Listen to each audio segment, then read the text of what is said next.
Hello everyone, this is Daigerun again during another toy review on something that is normally not found by any kaiju collectors of any kind on YouTube. So this figure will have sentimental value on my contributions to the YouTube kaiju community. Today we're gonna take a look at the kaiju Daigerun from Ultraman Dyna. He is part of the haul I got back from China. I got him for a pretty decent price. And the guy who sold him, well, let's just say that someone must have owned this before the guy sold it to me, because it looks like a little kid has owned it. I mean, there's little scuffs. Well, not important scuffs, but then there's like dirt everywhere, and there's like mold growing on this guy. So I spent like 3 hours taking a toothpick and start picking out the moss and the dirt and stuff like that. But you know, for how he was owned by a kid, I think they did a pretty well job conserving him, because the tag was still intact when I bought him. Except somebody put tape all over it.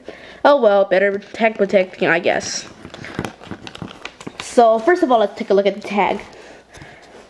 Ultraman Dyna Ultra Monster Series 2009 Meat-Eating Underground Monster Daigerun.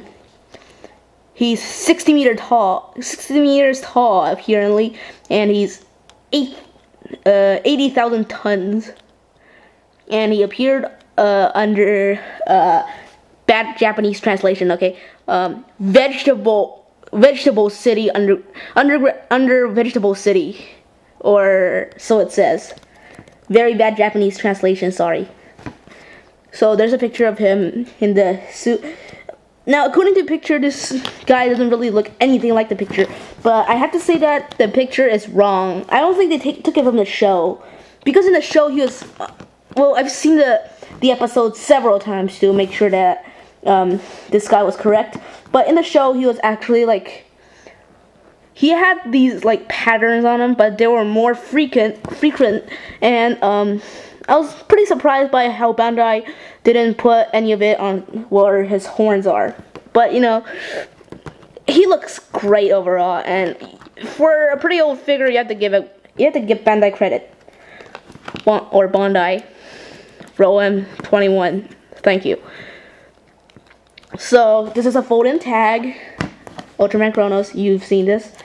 You fold it open. There's Daigerun again.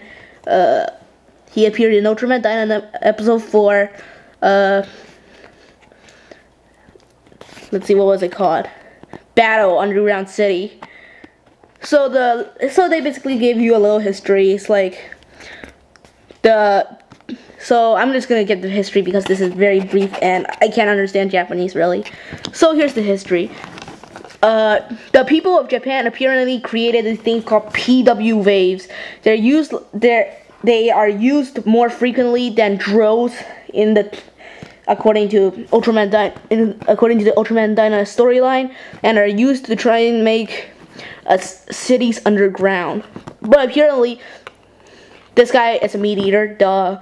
And while he was hunting, he was apparently disturbed by the PW waves and started changing directions, and well, it's circling around the base of the construction. So the Super Guts tries to stop the PW waves from continuing, but the lead constructor went like berserk and turned the PW waves to max, which ultimately caused him to smash into the city and get up from the ground. Then Ultraman Dyna appeared, and he was like, he basically beat Dyna in flash mode, but was ultimately killed by Ultraman Dyna in strong mode when he uses very bad translation again. I think it was called the Fire God Swing, where he grabs him in the tail and swings him multiple times and throw him on the ground. And I guess that was enough to kill him, cause being that he like basically held Dyna in his mouth, he was biting his foot, and he was smashing him on the ground. So when Dyna turned his flash strong mode, protect my fingers. There's its leg. He raises it up and it kicks him, and his face will like collapse. Then he punches him, and his face was like completely like squashed in. So I guess that maybe broke his bone or something like that. But oh well, I don't really know. Then Ultraman Dyna used this ultra barrier. If you wanna see the picture of it, go see Mr. Ultra Monster. I guess he knows more, because I'm gonna guess that he's Japanese. He reflects his flame attack and pushes it back to Daigerun, burning him, and then he flips over and dies. And that's basically it for the first Daigerun. He appeared again in Ultraman Dyna, whatever episode I forget. It's called The Light and Shadow of Youth, or something like that, where he was a clone created by the son of the mad scientist who created Neosaurus. He was created to demonstrate the power of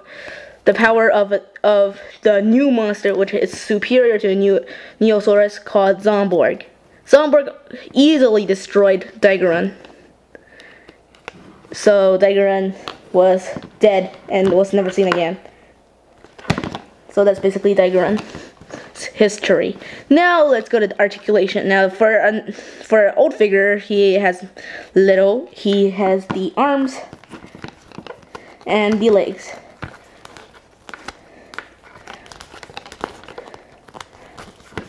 Then there's the glue seal on the tail. The glue seal was pretty easy. I destroyed the glue with a little pick. So now the tail can rotate.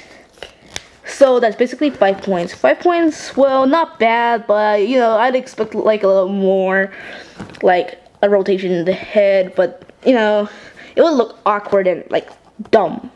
Just dumb, okay, just dumb.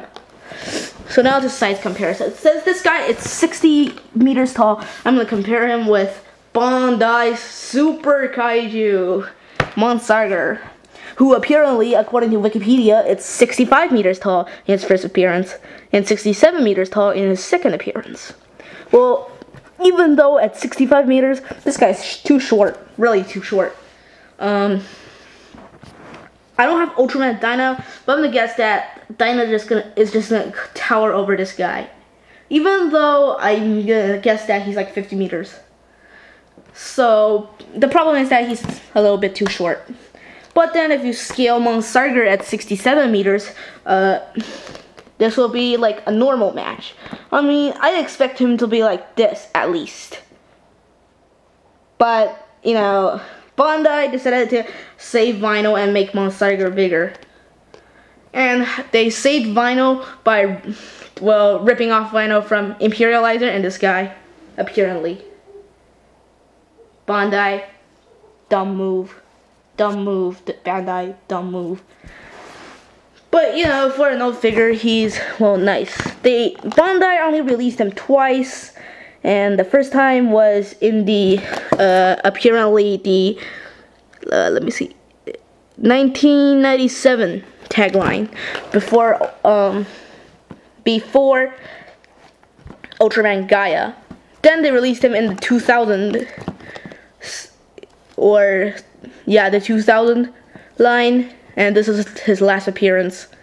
Now, what I've discovered with the 2000 line, because my camera is high quality, is that when I first saw these tags, they were black. They were pure black, according to Ultraman Chronos' no offense, bad quality camera. He changed it. But you see all these little monsters on the back. So it's very neat. Very, very neat. So, in the end, I'd give this a 4.5 out of 5. I mean, really, Bandai, do you really need to rip that much vinyl off this figure just for Monsarger? Really, I don't think that was a good move. But oh well, he's nice and he's very rare. Goji73 always points it out, so why shouldn't I? Well, so that's the end of my review. I hope you liked it. This is Daigerun signing off.